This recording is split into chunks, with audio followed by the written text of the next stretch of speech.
नमस्कार। आज मैं बात करने जा रही हूँ कोरोना के विषय पर बात करने वाली हूँ।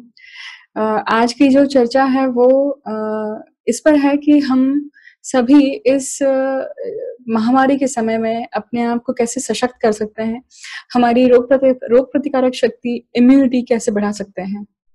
12 राशियाँ होती हैं इसलिए तो 12 लग्न हुए और लग्न जो है इस वीडियो में आपको केवल और केवल लग्न के ऊपर ध्यान देना है। आप जब भी अपनी पत्रिका ओपन करते हैं तो आपको देखना है कि पहले बॉक्स में, पहले स्थान में कौन-सा नंबर लिखा हुआ है। राशियों का जो ऑर्डर होता है, क्रोनोलॉजिकल ऑर्डर होता है, वो फिक्स्ड होता है। 1 नंबर पे अगर मेष आती है तो दूसरे नंबर पे वृषभ ही आएगी, तीसरे नंबर पे मिथुन ही आएगी, चौथे नंबर पे कर्क ही आएगी। तो ये उनका ऑर्डर फिक्स है, इसलिए 4 नंबर अगर कहा जाएगा तो आपको तुरंत ध्यान करना है कि ये कर्क राशि के बारे में बात हो रही है। अगर 8 नंबर की बात हो रही है तो ये वृश्चिक राशि के बारे में बात हो रही है। तो आज हम केवल और केवल लग्न राशि से ये एक आने वाले समय का गोचर देखने वाले हैं कि इस महामारी से हर लग्न के व्यक्ति अपने आप को कैसे सशक्त कर सकते हैं, किस प्रकार की सावधानियाँ उन्हें बरतनी चाहिए, कहाँ से उन्हें महामारी की चपेट में वो लोग आ सकते हैं या कोरोना के विषय में उनको किस प्रकार से अपना खुद का ख़्याल रखना चाहिए। तो मैं आज हर लग्न के ऊपर बात करने जा रही हूँ। हर लग्न के लिए क्योंकि देखिए मैं लग्न ये शब्द वापस पुनः-पुनः रिपीट कर रही हूँ। इसका अर्थ ये है क्योंकि आप अक्सर आप में से कुछ लोग अक्सर कमेंट सेक्शन में डालते हैं कि ये जन्म राशि के लिए है या लग्न राशि के लिए है। तो आज हम महामारी की बात कर रहे हैं। बीमारियाँ जो हैं वो केवल शरीर को होती है। 2 प्रकार की बीमारियाँ होती हैं, एक मानसिक होती है और एक शारीरिक होती है। तो आज हम शारीरिक बीमारी के ऊपर बात कर रहे हैं जो कोरोना के वजह से पूरे विश्व में छाई हुई है। और ये जो बीमारी है ये वायु तत्व से वायु में निर्माण हुई है, एनवायरनमेंट से आती है और इससे हम सभी को किस प्रकार से अफ़ेक्ट होंगे, कौन से लग्न ऐसे हैं जो ज़्यादा अफ़ेक्ट होंगे, कौन से लग्न हैं जो सशक्त हैं, कौन से ऐसी लग्न राशियाँ हैं जो जिन्हें ज़्यादा सावधानियाँ बरतने की ज़रूरत है, किसे नहीं है। हम 12 की 12 लग्न राशियों के ऊपर डिस्कस करने वाले हैं अब। तो अगर हम एक बेसिक स्थिति जान लेते हैं आज की डेट में, सभी के लिए आप सभी के डिमांड के ऊपर मैंने ये वीडियो बनाया है, क्योंकि मुझे बहुत सारे मेल्स आ रहे हैं, बहुत सारे लोग जानना चाहते हैं कि ऐसे डिफ़िकल्ट टाइम में हम अपने आप को कैसे मज़बूत कर सकते हैं, हम ऐसा क्या करें जिसकी वजह से देखिए सरकार ने बहुत सारी चीज़ें हमारे लिए उपलब्ध करके दी हुई हैं। हमारे माननीय प्रधानमंत्री जी जो हैं, उन्होंने हमें सिर्फ़ एक चीज़ करने के लिए कहा है कि आप घर रुकिए। अगर आपका काम बाहर नहीं है, तो आपको घर में रुकना है। इसके अलावा हमें और अलग से कुछ करने की ज़रूरत नहीं है, पर फिर भी हम में से बहुत सारे ऐसे लोग हैं जो घर में लगने वाले सामान को जैसे ग्रोसरी शॉपिंग हुई या फिर आपकी दूध, दही ये सब जो चीज़ें लाने के लिए आपको बाहर निकलना पड़ता है, तो ऐसे कौन से लोग हैं, ऐसी कौन-सी राशियाँ हैं जो ज़्यादा इफ़ेक्ट में आएँगी? अब मैं यहाँ पे राशियाँ बोल रही हूँ तो आप इसे सिर्फ़ और सिर्फ़ लग्न राशि के हिसाब से ही समझिएगा। संक्षिप्त में समझते हैं कि लग्न राशि मतलब क्या होता है? जब मैं लग्न राशियों की शुरुआत करूँगी तो उसमें 2 मिनट रुक कर आपको लग्न राशि दिखा दूँगी कि आपको कौन-सी राशि को देखना है, कौन से भाव को देखना है। क्योंकि मैं यहाँ पे स्क्रीन शेयर करने वाली हूँ। जब जब आप अपनी पत्रिका ओपन करेंगे तब आप ज़रूर उसे नोटिस करिएगा। अब समझिए कि लग्न राशि क्या होती है? लग्न क्या होता है? लग्न मतलब आपका स्थूल शरीर, आपका शरीर, आपकी इंटेलिजेंस, आपकी बॉडी कॉम्पोज़िशन, आपका जो बॉडी का स्ट्रक्चर है, आप किस प्रकार से दिखाई देते हैं, आप किसी भी व्यक्ति को किस प्रकार से दिखाई देते हैं, ये लग्न राशि से तय होता है। और लग्न राशि दिखाती है जो भी राशि उस भाव में पड़ी हुई है, लग्न भाव में पड़ी होती है, लग्न भाव में स्थित होती है, वो राशि के सभी फीचर्स उस व्यक्ति के बॉडी में होते हैं, उस व्यक्ति के स्ट्रक्चर में होते हैं। तो मन अलग हो सकता है और शरीर की रचना अलग हो सकती है। मन से बहुत सारे लोग आपको किसी अलग राशि से प्रतीत हो सकते हैं और शारीरिक संरचना आपको किसी और राशि की प्रतीत हो सकती है। तो इन दोनों में भेद होता है। कोई भी बीमारी जब होती है तो हमारे शरीर को पहले होती है, बुखार आता है या हम गिर जाते हैं, एक्सीडेंट होता है, तो ये शरीर को होता है, ना कि मन को होता है। तो इसलिए आज हम शरीर के ऊपर बात करने वाले हैं, लग्न राशि के ऊपर बात करने वाले हैं। अभी फ़िलहाल की स्थिति अगर देखें तो मैंने पिछले कुछ वीडियोज़ में अलग-अलग टॉपिक डिस्कस करे हैं। लास्ट वीडियोज़ जो थे उसमें मैंने डिस्कस किया है कि आप गोचर से कैसे समझ सकते हैं कि जो भी ज्योतिष जिज्ञासु हैं, वो उन ग्रहों से कैसे जान सकते हैं कि किस प्रकार की पढ़ाई हमें करनी चाहिए। उसके पहले मैंने एक वीडियो बनाया था नीचस्थ गुरु और स्वराशिस्थ शनि, उच्चस्थ मंगल के ऊपर मैंने एक वीडियो बनाया था जिसको बहुत अच्छा प्रतिसाद दिया है आप सभी ने। आप सभी ने जो फीडबैक मुझसे शेयर करे हैं, आप सभी को मैं बहुत-बहुत धन्यवाद देती हूँ उस चीज़ के लिए कि आप लोगों ने आगे बढ़कर, आगे आकर मुझे प्रचिति दी उस चीज़ की कि हाँ, ये सही है या ये हुआ है, ये उनके साथ हो रहा है। अभी भी अनुरोध करूँगी कि आप अभी भी क्योंकि ये लंबा काल है और जब भी आपको ऐसे अनुभव आते हैं, तो आप ज़रूर आइए और साझा कीजिए वीडियोज़ पर। तो उस वीडियो में मैंने काफ़ी कुछ इस युति के बारे में डिस्कस किया है, जो अभी बहुत ज़्यादा चर्चा में भी रही है और बहुत ज़्यादा इम्पोर्टेंट भी है।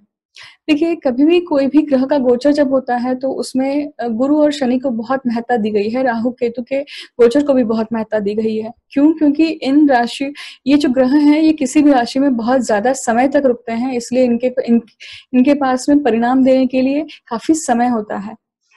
अब इसलिए गुरु और शनि को आप किसी भी ज्योतिष के पास जाएँगे तो वो गुरु और शनि की स्थिति देखकर आपको बहुत कुछ बता सकते हैं। इसीलिए क्योंकि वो बहुत समय तक एक राशि में रहने वाले हैं, दुखों का कारक है, कर्म का कारक है, तो उन कर्मों के जो फल हैं वो कौन देने वाला है? गुरु देने वाला है। इसलिए गुरु और शनि दोनों की ही बहुत महत्ता है। गुरु और शनि जो हैं अभी फ़िलहाल ये दोनों ही अब मकर राशि में स्थित हैं। अब मकर राशि में स्वराशि के शनि हैं, अपनी ही राशि में, अपने ही घर में विराजमान है और वहाँ पर आकर गुरु जो हैं, वो नीचस्थ हो गए हैं। अब शनि कहते हैं कि मैं अपने घर में हूँ, जब मेरे घर में कोई आता है तो मैं उसे मरने नहीं दूँगा या मैं उसे हानि नहीं पहुँचने दूँगा। तो गुरु अपनी नीचस्थ राशि में होकर भी उच्चस्थ नहीं, उनका नीच भंग हो जाता है यहाँ पर आकर। इसलिए इस प्रकार से गुरु भी यहाँ पे कहीं न कहीं आपको रिज़ल्ट अच्छा दे पाएँगे। परंतु बेसिक नेचर कभी नहीं भूलना चाहिए हमें ग्रहों का या किसी भी व्यक्ति का बेसिक नेचर कभी नहीं बदलता है। उसी प्रकार से यहाँ पे भी बात भी वही है। अब गुरु, मंगल और शनि की युति यहाँ पे बनी हुई है। पिछले साल धनु और मिथुन राशि की जो एक्सिस थी वो काफ़ी हद तक एक्टिवेट होकर हम सभी को इफ़ेक्ट दे रही थी। राहु और केतु की स्थिति अभी भी धनु और मिथुन राशि में बनी हुई है। इसलिए ये जो महामारी हुई है, ये जो अ, वायरस फैला है, ये वातावरण से फैला हुआ है। तो देखिए, यहाँ पर वायु तत्व का बहुत ज़्यादा परिणाम है। वायु तत्व का बहुत ज़्यादा विशेष महत्व है। अब वायु तत्व का विशेष महत्व है तो राहु जो है वो वायु तत्व के कारक है।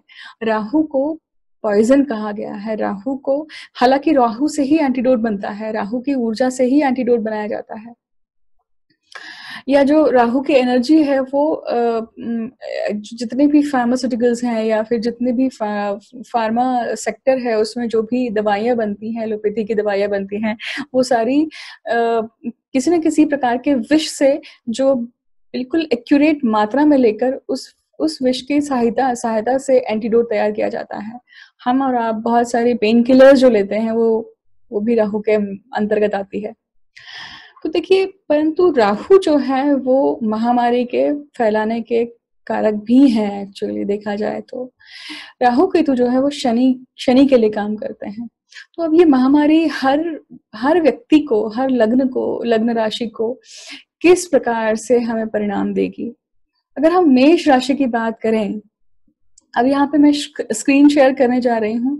अब आप यहाँ पे देखिएगा कि ये जो कुंडली बनी हुई है, ये मैंने प्रश्न कुंडली ली है।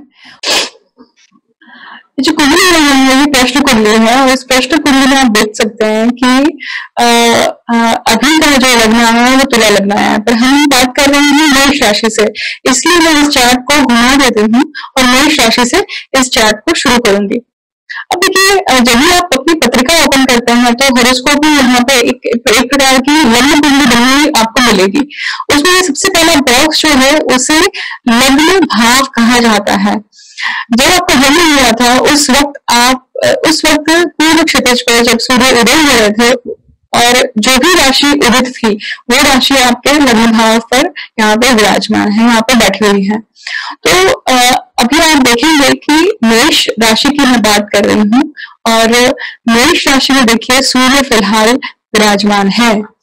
सूर्य ने हाल ही में प्रवेश किया है 14 अप्रैल को, और सूर्य जो है मेष राशि में आकर उच्च के हो जाते हैं। इसका अर्थ क्या हुआ? अब देखिए, सबसे बहुत महत्वपूर्ण बात आप यहाँ पे समझ लीजिए कि मंगल जो लग्नेश है, लग्नेश का लग्न को देखना बहुत शुभ होता है, लग्न को शुभ बनाता है या स्ट्रांग बनाता है। ऊपर से सूर्य वहां पर उच्च होकर बैठे हैं, वो भी अपने आप को, वो भी मेष राशि के जातकों को स्ट्रांग बनाते हैं। तो अभी फिलहाल का समय जो है मेष राशि वालों के लिए ये काफी अच्छा है।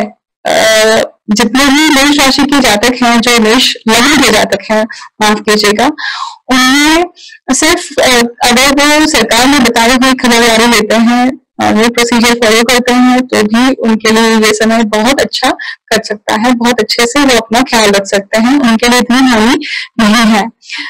परंतु फिर भी आपको किस चीज का ध्यान रखना चाहिए? देखिए, राहु आपके तीसरे भाव में है। तीसरा भाव जो है वो हाथों का होता है, तो लोगों से टच होना या आप किसी से हाथों से अगर आप देन लेन कर रहे हैं, लेन देन कर रहे हैं, तो इस चीज से अफेक्ट होने की संभावनाएं बनती है। करने के लिए एक और चीज आपको देखना चाहिए कि मेष लग्न का स्वामी जो मंगल है वो कर्क राशि में जाकर नीच का हो जाता है। देखिए, अभी उच्चस्थ राशि में बैठकर अपने नीच राशि को देखता है, तो आपको सिर्फ एक चीज का ध्यान रखना है कि आप सर्दी खांसी या सर्दी वाली स्थितियां आपके साथ ना बने। आप अपने फेफड़ों का, आप अपने इस चीज का ख्याल रखिए ताकि आप इसकी चपेट में ना आए। अगर थोड़ा भी आपको कुछ शंका लगती है तो तुरंत आपको इसके लिए मेजर्स ले लेना चाहिए। बट अगर मेष राशि के लिए बात करूं तो ये काफी अच्छा समय है, उनके लिए प्रॉब्लमेटिक नहीं है। वृषभ लग्न के लिए बात करते हैं। वृषभ लग्न के स्वामी शुक्र वृषभ लग्न में ही बैठे हैं, वृषभ राशि में ही बैठे हैं। तो अगेन वही बात हुई, लग्नेश लग्न में बैठा हुआ है या फिर लग्न में जो उच्च या फिर उस राशि में बैठकर जो है वो उच्च का होता है, वो अगर वहां पे बैठ जाता है तो वो लग्न बली हो जाता है, स्ट्रांग हो जाता है। मतलब वृषभ राशि के जो जातक हैं, वृषभ राशि के जो लोग हैं, उनके लिए ये समय कैसा है? उनके लिए भी ये समय काफी अच्छा है, काफी सेफ है। क्यों? क्योंकि देखिए, वृषभ का स्वामी शुक्र वहीं बैठा हुआ है, और अब आप देखेंगे तो लग्न को कौन देख रहा है? यहाँ पर गुरु देख रहा है, देखिए यहाँ से, है ना। और ऐसा कोई भी ग्रह नहीं है जो लग्न को देख रहा है। राहु दूसरे भाव में बैठा हुआ है। इसका अर्थ है आपको किस चीज का ध्यान रखना है? आपको इस चीज का ध्यान रखना है कि आप किस प्रकार से खान पान कर रहे हैं। आप अगर अभी सभी लोग लॉकडाउन में बंद है तो आपको ये ध्यान रखना है कि हमेशा खाते रहना नहीं है। आप इस चीज का ध्यान रखिए कि फूड पॉइजनिंग हो सकती है, आपको वहां से आपको तकलीफ हो सकती है। तो इस चीज का आप खास तौर पर ध्यान रखिएगा, है ना। शनि गुरु और मंगल की युति आपके पंचम स्थान में बनी हुई है, तो ये कहीं ना कहीं आपके भाग्य को बलवत करता है। परंतु यहाँ पे आप जरूर देखिएगा कि आपके अष्टक वर्ग में अगर आपको नवम स्थान में अगर अच्छे बिंदु हैं, आपके 28 के ऊपर है, 30 के ऊपर है, तो आपको भाग्य की साथ अच्छी है। वृषभ लग्न के लिए ये जो समय है ये काफी सेफ है। उन्हें सिर्फ अपने खान पान का ध्यान रखना है, क्योंकि राहु द्वितीय स्थान में है। राहु जो विष का कारक है, राहु जो फूड पॉइजनिंग का कारक है, राहु जो एयरबॉर्न डिसीजेस का कारक है, वो कहीं ना कहीं यहाँ पे खान पान के थ्रू आपको दिक्कत दे सकता है। तो ढकी हुई चीजें, घर का बना हुआ ही खाना, वो तो सभी के पास अभी ऑप्शन लेस हो गए हैं, तो इस चीज का आपको ध्यान रखना है। अब देखिए, अगर हम मिथुन लग्न की बात करें तो मिथुन लग्न के लिए ये जो स्थिति है, अब देखिए राहु इनके लग्न पर ही है, राहु इनके लग्न पर ही है। राहु फिलहाल आद्रा नक्षत्र में है, अपने ही नक्षत्र में चल रहे हैं, क्योंकि आद्रा नक्षत्र राहु का ही है। और ये जो मंगल शनि गुरु इन सबकी जो युति है, ये इनके अष्टम स्थान में बन रही है। अब देखिए राहु मिथुन लग्न का स्वामी जो है लग्नेश मतलब बुध, ये कहाँ विराजमान है? देखिए आप दशम स्थान में है।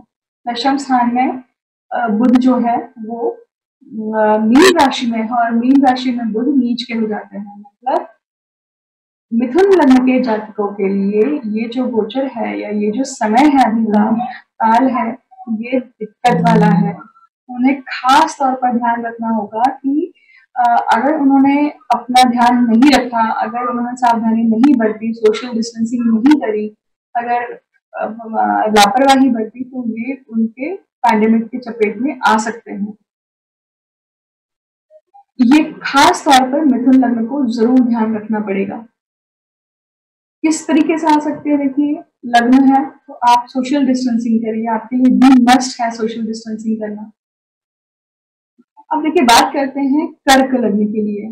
कर्क लग्न के लिए देखिए ये जो राहु केतु का भ्रमण है, ये उनके 6वें और 12वें भाव में है ना।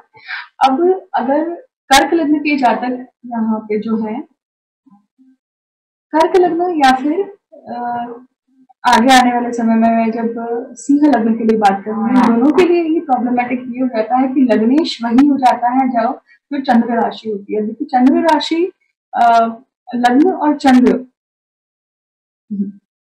लग्न इनका चंद्र का है ना। चंद्र की घटी जो है, चंद्र का जो समय होता है, वो बहुत जल्दी जल्दी मूड चेंज करते हैं। और चंद्र जो है वो बहुत चंद्र लिक्विड के कारक है।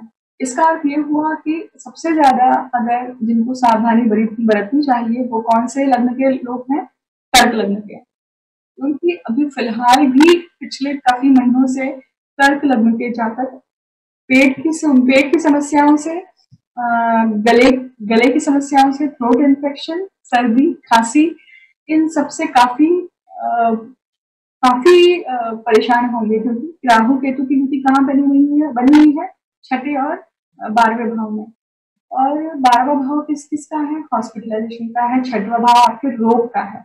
तो कर्क लग्न के लिए ये जो स्थिति है, ये पैंडेमिक जो चल रहा है, उन्हें इस चीज का सबसे प्रॉब्लम ज्यादा हो सकती है। अच्छा, ये प्रॉब्लम किसके थ्रू आ सकती है? ये प्रॉब्लम आ सकती है आपके आंखों के थ्रू, क्योंकि 12वां स्थान जो है, द्वितीय स्थान जो है, ये आंख का होता है, राइट आई का है। देखिए तो राहु वहां पर है। राहु जो विष का कारक है, राहु जो एयरबॉर्न डिसीज का कारक है, वो वहां पर स्थित है। तो वहां से आपको प्रॉब्लम आ सकती है। आप इसे भूलना नहीं चाहिए कि ये जो डिसीज है ये टच कंटेजियस है। क्यों? क्योंकि ये हुआ ही तीसरे राशि में है। तीसरी राशि हाथों को दर्शाती है, मिथुन राशि।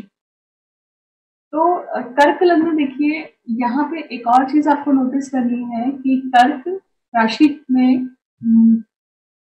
कर्क राशि का स्वामी कौन है? चंद्र है। चंद्र कहाँ जाकर नीच का होता है? वृश्चिक राशि में। तो वृश्चिक राशि किस चीज को दर्शाती रहती है? वृश्चिक राशि प्राइवेट पार्ट्स को दर्शाती है, मलमूत्र के द्वार को दर्शाती है। तो इसके थ्रू भी आप महामारी के शिकार हो सकते हैं। इसलिए आपको इस चीज की भी सावधानी बरतनी है कि आप वो एरिया काफी हाइजीनिक रखें, काफी क्लीन रखें अपने लिए।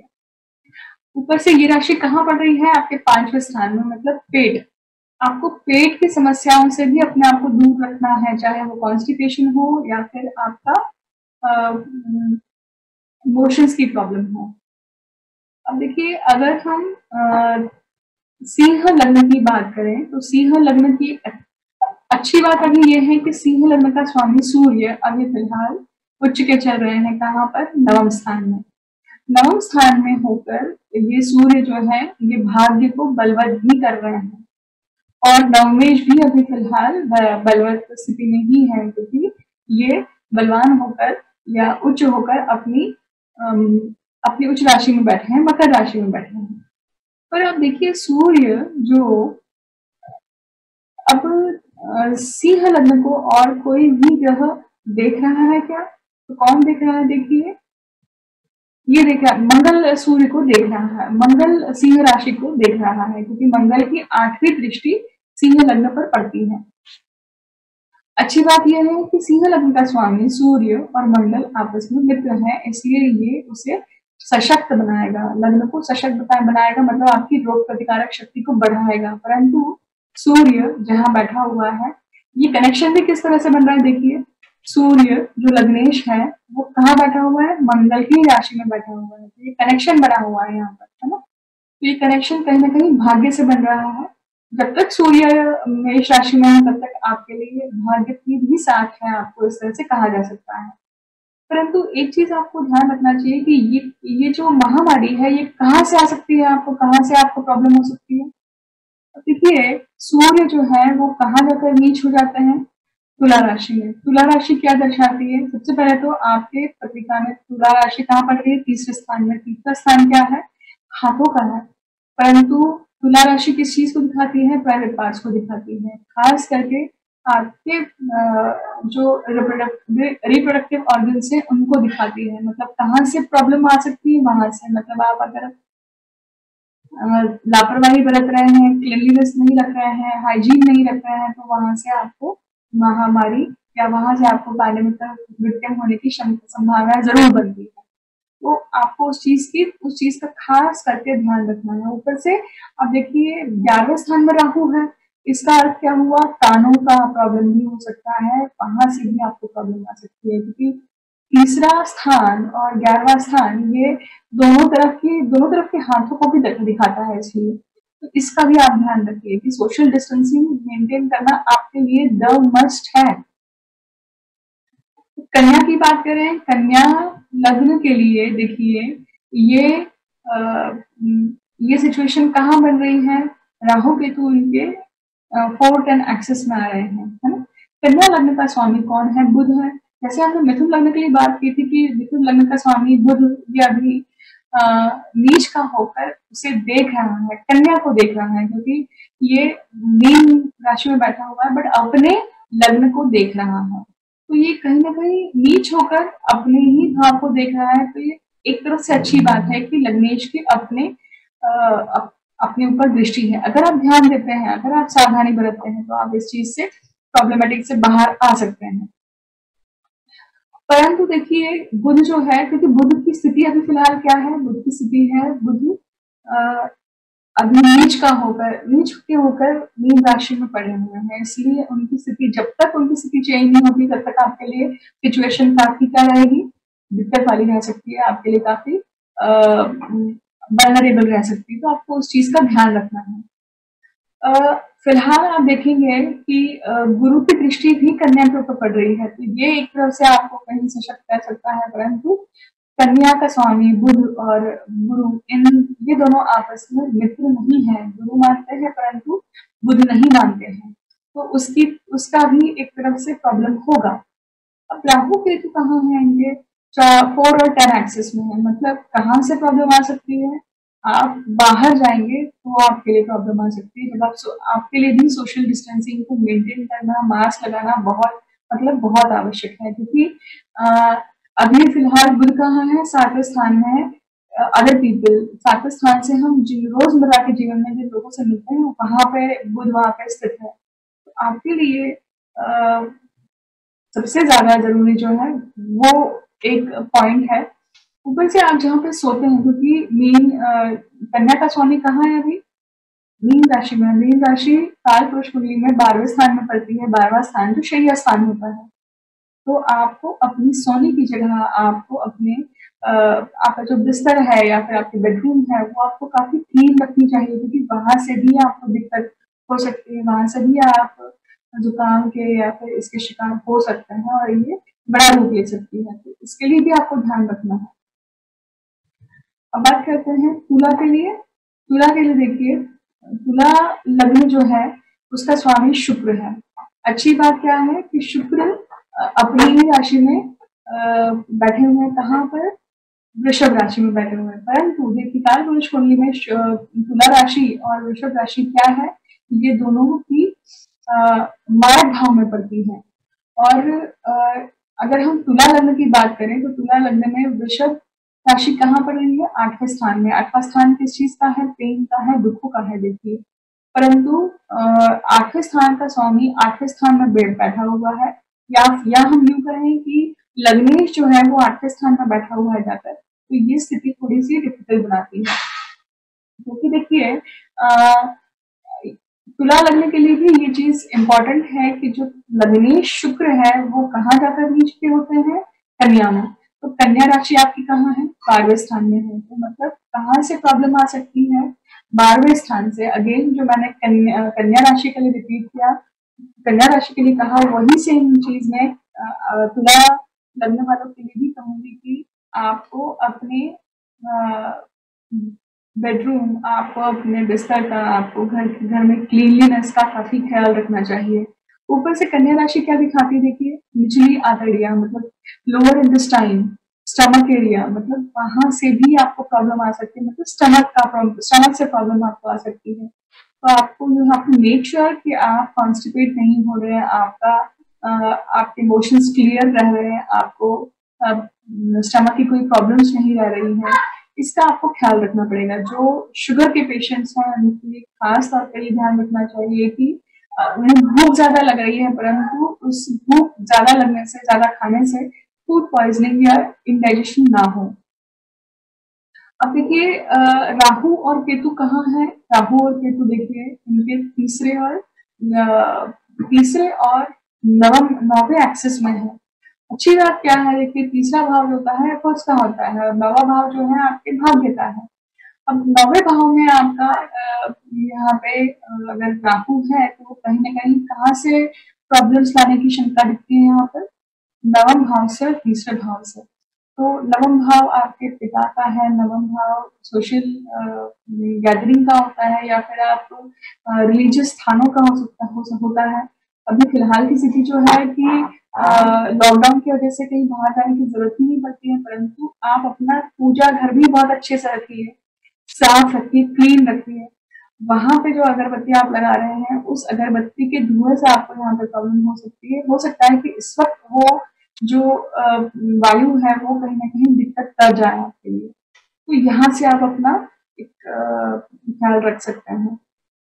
वही अगर हम वृश्चिक लग्न की बात करें तो वृश्चिक लग्न में कौन नीच का होता है, चंद्र। तो आपको अपना मन खराब नहीं करना है, यहाँ पर आपको डिप्रेस नहीं रहना है। अब लग्नेश मंगल जो है वो क्या है, अभी उच्च के होकर तीसरे स्थान में बैठे हुए हैं। ये अच्छी बात है, परंतु वो अपने लग्न को नहीं देख रहे हैं। वृश्चिक को कोई देख रहा है क्या, देखिए सिर्फ शुक्र देखते हैं, और कोई देख रहा है क्या, न सूर्य देखते हैं, न बुध चंद्र देखते हैं, न राहु देखते हैं, शनि भी नहीं देखते हैं, और ना गुरु देखते हैं। तो इसका अर्थ ये हुआ कि वृश्चिक को कोई भी नहीं देख रहा है। तो ये स्थिति कैसे बन रही है, ये स्थिति बनती है कि जब लग्नेश नहीं देख रहा हो, या क्रूर ग्रह या स्ट्रॉन्ग ग्रह नहीं देख रहा हो, तो वो लग्न वीक हो जाता है। मतलब अभी फिलहाल के स्टेज में वृश्चिक राशि या वृश्चिक लग्न जो है वो थोड़ा सा कमजोर हुआ है यहाँ पर। अब कमजोर हुआ है तो यहाँ पे आप देखिए वृश्चिक लग्न का स्वामी मंगल ये कहाँ पे जाके नीच का होता है, कर्क राशि में। और कर्क राशि का स्वामी चंद्र कहाँ जाकर नीच का होता है, वृश्चिक राशि में। तो यहाँ पे इन दोनों का कहीं ना कहीं गिव एंड टेक है। आप जब तक अपना मन ठीक नहीं रहेंगे तब तक आपकी इनर फीलिंग्स या इनर आपका आंतरिक मन से और आपका सबकॉन्शियस माइंड और माइंड से आपका डायरेक्ट कनेक्शन बनता है यहाँ पर।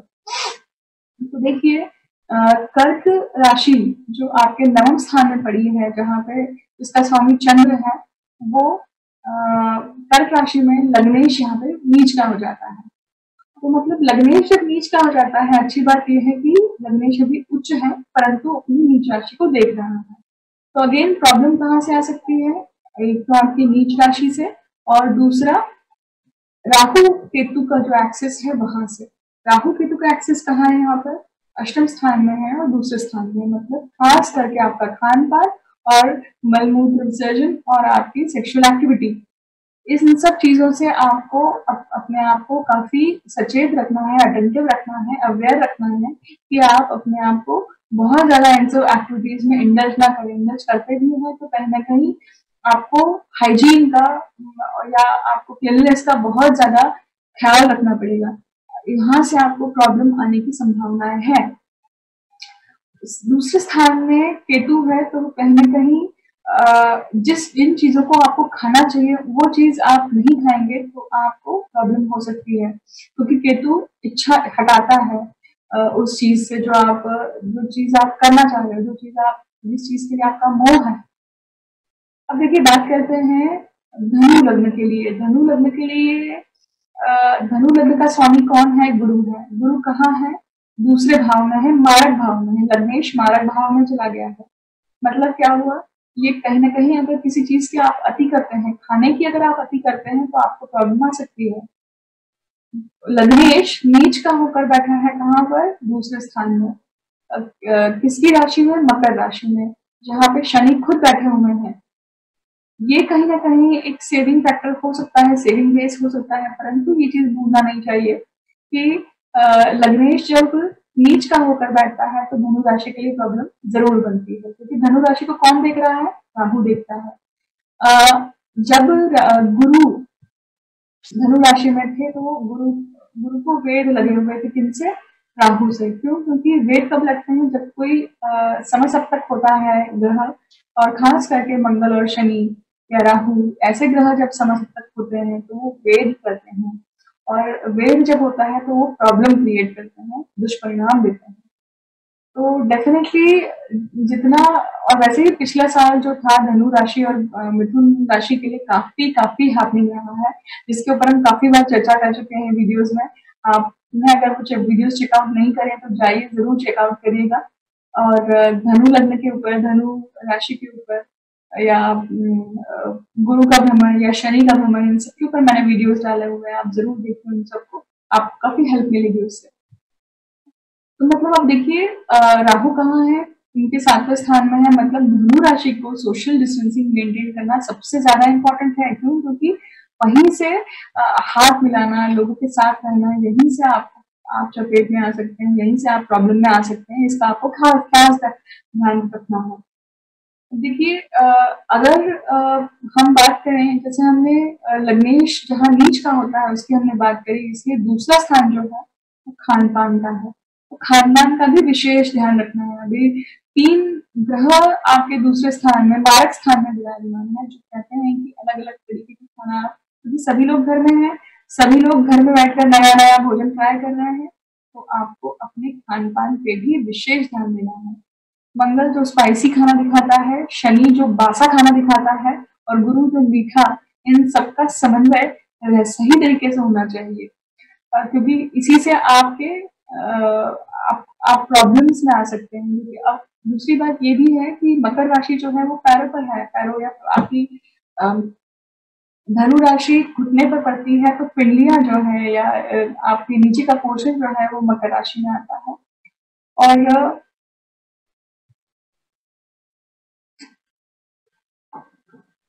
तो मकर राशि जो है ये बेली भी दिखाती है, लेफ्ट साइड की बेली दिखाती है, देखिए, तो इसका भी आपको खास करके ध्यान रखना है कि अगेन पेट का प्रॉब्लम हो सकता है। अभी पंचमेश उच्च का पंचम, माफ कीजिए, पंचम स्थान पर सूर्य उच्च के होकर बैठे हैं, तो ये कहीं ना कहीं आपके जठ अग्नि को काफी बलवत करके रखेंगे, काफी प्रज्वलित करके रखेंगे, इसलिए आपको भूख बड़ी तेज लगने वाली है। परंतु क्या खाना है, राइट चॉइस करेगा, इसके ऊपर बहुत डिपेंड करता है।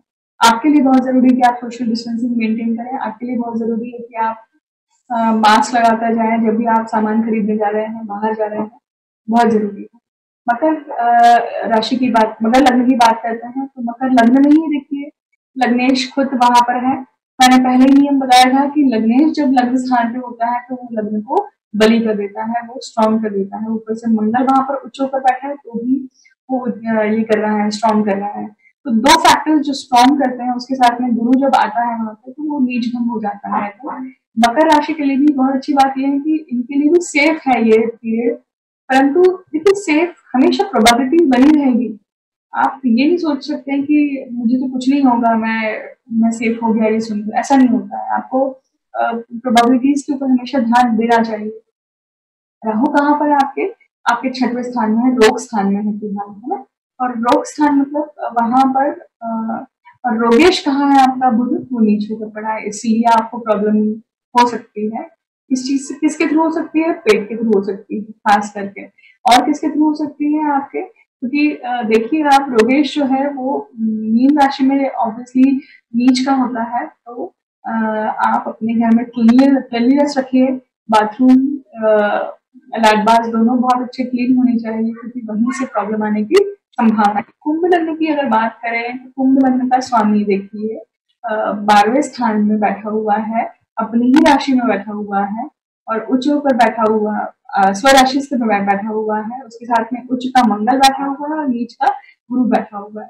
तो कहीं ना कहीं एक स्थिति अच्छी है कि जब शनि अपनी राशि में आते हैं तो वो अपनी मूल त्रिकोण राशि को सशक्त कर देंगे, उसका परिणाम और ज्यादा तेज कर देंगे। तो कुंभ लग्न के लिए भी ये सेफ समय है। परंतु कुंभ लग्न का जो को लॉर्ड है राहु, वो देखिए कहाँ बैठा हुआ है? पंचम स्थान में बैठा हुआ है। शनि नीच के कहाँ होते हैं? मेष राशि में होते हैं। कहाँ है वो राशि? आप देखिए तीसरे स्थान में है। परंतु वहां पर सूर्य उच्च के होकर बैठा हुआ है, इसलिए ये फिलहाल का समय आपके लिए, जब तक सूर्य का भ्रमण है तब तक आपके लिए अच्छा है। आपको, आप जितनी भी सावधानियां बरत रहे हैं उतना आपके लिए अच्छा है।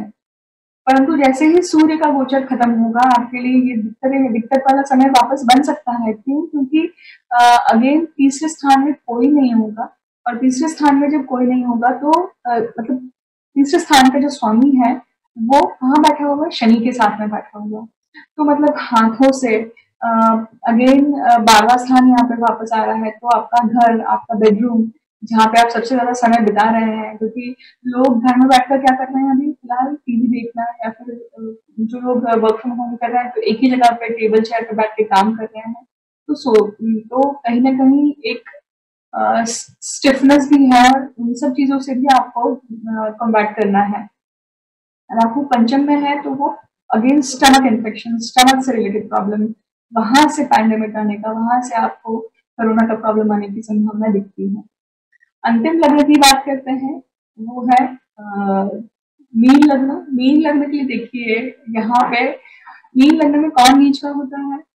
बुध नीच का होता है। तो अभी फिलहाल बुध का जो भ्रमण है वो कहाँ है? मीन लग्न में हो रहा है। तो मीन लग्न की के लिए ये टाइम थोड़ा सा डिफिकल्ट है, उनके लिए सावधानी बरतना बहुत ज्यादा जरूरी है, बहुत ज्यादा डिफिकल्ट है। क्यों? क्योंकि जब तक बुध की स्थिति यहाँ पे बनी रहेगी, ऊपर से लग्नेश भी तो नीच का हो रहा है। ये दोनों ही स्थितियां क्या दिखाती है? मतलब मीन लग्न में जो ग्रह आकर बैठा है वो भी नीच का हो रहा है, और लग्नेश भी नीच का हो रहा है। हालांकि लग्नेश का नीच भंग हो चुका है, परंतु फिर भी आपको ख्याल रखना चाहिए। राहु केतु की स्थिति कहाँ बनी हुई है? देखिए, आप राहु केतु की स्थिति चौथे और दशम स्थान में बनी हुई है। मतलब आपको किचन बहुत ठीक रखना है, किचन बहुत क्लीन रखना है, और किचन से ही जैसे कॉकरोचेस हुए हैं, या फिर छोटे छोटे फ्लाइज होती हैं जो खुला खाना होता है वहां पर आकर बैठ जाती है। पानी, खास करके मीन लग्न, कर्क लग्न और वृश्चिक लग्न, ये जो है ये जल तत्व है। तो जल तत्व से, जल से आपको प्रॉब्लम आने की संभावनाएं ज्यादा है यहाँ पर। तो आपको पानी भी उबाल कर पीना है, पानी भी काफी आपको ख्याल से पीना है। कहीं अगर खुला पानी अगर आप लेते हैं, या फिर पानी अगर आपका फिल्टर्ड नहीं है, तो वहां से भी प्रॉब्लम होगी। कहाँ से प्रॉब्लम आएगी? आपके पेट से प्रॉब्लम आएगी। सो इस चीज का भी बहुत ख्याल रखिए। अगर आप सोशल डिस्टेंसिंग, आप अपने घर को क्लीन रखते हैं, मॉपिंग करते हैं, तो इससे आप आराम से निजात पा सकते हैं। हम सभी को देखिए, हम सभी को हम सभी इस दौर में इस डिफिकल्ट दौर से गुजर रहे हैं। सरकार ने जो नियम लगाए हैं, लॉकडाउन का नियम लगाया है, उससे काफी हद तक सिचुएशन काफी कंट्रोल में आई है और हम देख भी रहे हैं। परंतु और जैसे ही सूर्य उच्च के हो गए हैं, क्योंकि देखिए ये एयरबॉर्न डिसीज है, एटमॉस्फेयर जितना गर्म होगा उतना ये वायरस मर सकता है। और सोशल डिस्टेंसिंग रहेगी तो जो कहीं कुछ भी खाने के लिए है ही नहीं उस वायरस को, तो वो अभी मरना भी हो उसे। तो बाहर कोई रहेगा ही नहीं, मतलब उसे कोई जीवात्मा दिखता ही नहीं है उस वायरस को, वायरस की चपेट में उसको लेने के लिए। तो ऑब्वियसली वो कितने समय तक सरवाइव होगा। ऊपर से भारत का भाग्य बहुत अच्छा है, या भारत का भाग्य क्यों अच्छा है, क्योंकि ये अगर महामारी आई है तो महामारी आने पर भी ये समय किस समय आया है, ये समर के सीजन में आया है, जब सूर्य उच्च के होते जा रहे हैं, सूर्य मतलब गर्मी बढ़ती जा रही है, उस समय पे हमारे देश में ये महामारी या पैंडेमिक आया है। इमेजिन करिए अगर ये महामारी जून जुलाई के आसपास शुरू होती, कितना डिफिकल्ट होता हमारे लिए, क्योंकि उस समय तो कितनी आर्द्रता होती है एटमॉस्फेयर में, और कितनी ज्यादा कितना भयावह दृश्य हो सकता है। तो हमको भगवान का एटलीस्ट प्रकृति का शुक्रिया करना चाहिए कि कम से कम इस ऐसे समय पे वो महामारी आई है जहाँ पे सूर्य का ताप हमें इस पैंडेमिक से बाहर निकाल सकता है, कुछ ना कुछ एक रिलीफ दे सकता है। आप सब रेमेडीज में आप सबको एक चीज ध्यान रखनी है कि जब हम महामारी की बात करते हैं, और ये महामारी जो है ये खास करके हमारे रोग प्रतिकारक शक्ति के ऊपर इसका आघात हुआ है। तो रोग प्रतिकारक शक्ति बढ़ाने के लिए सबसे बेस्ट होता है विटामिन सी। बहुत सारे डाइटिशियंस हैं जिनके आप सहायता ले सकते हैं और जान सकते हैं कि हम हमारी रोग प्रतिकारक शक्ति कैसे बढ़ाएं। जो घरेलू नुस्खे होते हैं जो हम सभी बिना हार्म हुए ले सकते हैं, जैसे कि नींबू का रस है, जैसे कि हल्दी है, अदरक का सेवन है, हल्दी का सेवन है। रात में आप जितने भी जल तत्व वाले राशि के लग्न हैं, जैसे कर्क लग्न हुए या फिर वृश्चिक लग्न हुए या फिर मीन लग्न के जातक जो हैं, वो रात को सोते समय दूध में हल्दी डालकर 1 चम्मच घी डालकर इसका सेवन कर सकते हैं। इससे बहुत बहुत फायदा होता है, बहुत किफायती है ये और बहुत फायदा होता है इससे। मेरा प्रत्यक्ष अनुभव है इस चीज का कि इससे फायदा होता है। सर्दी जिसको है, जिनको खास करके इन लग्नों को प्रॉब्लम होती है सर्दी की, तो इन्हें इसका सेवन करना चाहिए। जो लोग टी टोटलर हैं, जैसे जो लोग चाय पीने वाले हैं जैसे, तो उन्हें अदरक की चाय या अदरक का सेवन, हालांकि अभी गर्मियां बढ़ गई हैं परंतु फिर भी आप अदरक की चाय पी सकते हैं, तुलसी का काढ़ा बनाकर पी सकते हैं। तुलसी का काढ़ा, अदरक की चाय, जो ब्लैक पेपर होती है उसका सेवन आप बढ़ा सकते हैं। बस इन्हें आपको रॉ फॉर्म में लेना है, इसका आप ध्यान रखिए। तो इन सब का सेवन आप कर सकते हैं। खास करके बुध के लग्न जो हैं, जैसे मिथुन लग्न और कन्या लग्न है, उन्हें हरी सब्जियों को अभी टालना चाहिए सेवन करना, क्योंकि बुध अभी नीच के हो रहे हैं। तो आप अगर हरी सब्जियों का सेवन करेंगे तो आपके लिए अभी डिफिकल्ट हो सकता है, वहां से आपको प्रॉब्लम उद्भव हो सकती है, उसका आप ख्याल रखिए। बाकी सभी के लिए यही हिदायत है कि आप इन सब रेमेडीज को सही प्रमाण में करिए। अगर आप प्रमाण नहीं जान पाते हैं तो अपने डॉक्टर को या फिर अपने आयुर्वेदिक डॉक्टर को या फिर डाइटिशियन को जरूर कांटेक्ट कीजिए और फिर इसका सेवन करिए। बट हर घर में हल्दी के नुस्खे या फिर अदरक के नुस्खे या फिर नींबू का रस, ये तो बहुत कॉमन चीज है। इससे आप डेफिनेटली अपना विटामिन सी बढ़ाकर अपनी रोग प्रतिकारक शक्ति बढ़ा सकते हैं। आप सभी को मैं शुभकामनाएं देती हूँ। आप सभी को मैं बेस्ट विशेस देती हूँ कि हम सभी इस कोरोना की फाइट से जल्दी से निजात पाएं और जल्दी से एक सुखी और समृद्ध भारत को देख पाएं। ऑल द बेस्ट आप सभी लोगों को। आप सभी लोगों के कमेंट्स का इंतज़ार रहेगा। आप सभी के फीडबैक्स भी ज़रूर शेयर कीजिएगा इस वीडियो के कमेंट सेक्शन में। अगर आपको ये वीडियो अच्छा लगता है तो इसे लाइक करिए, ज़्यादा से ज़्यादा शेयर करिए। जिसको जानकारी नहीं है उसे थोड़ी जानकारी प्राप्त होगी, उसे मदद होगी। तो लाइक, शेयर और सब्सक्राइब कीजिए। मैं जल्द ही मिलती हूँ आपसे एक नया विषय लेकर। नमस्कार।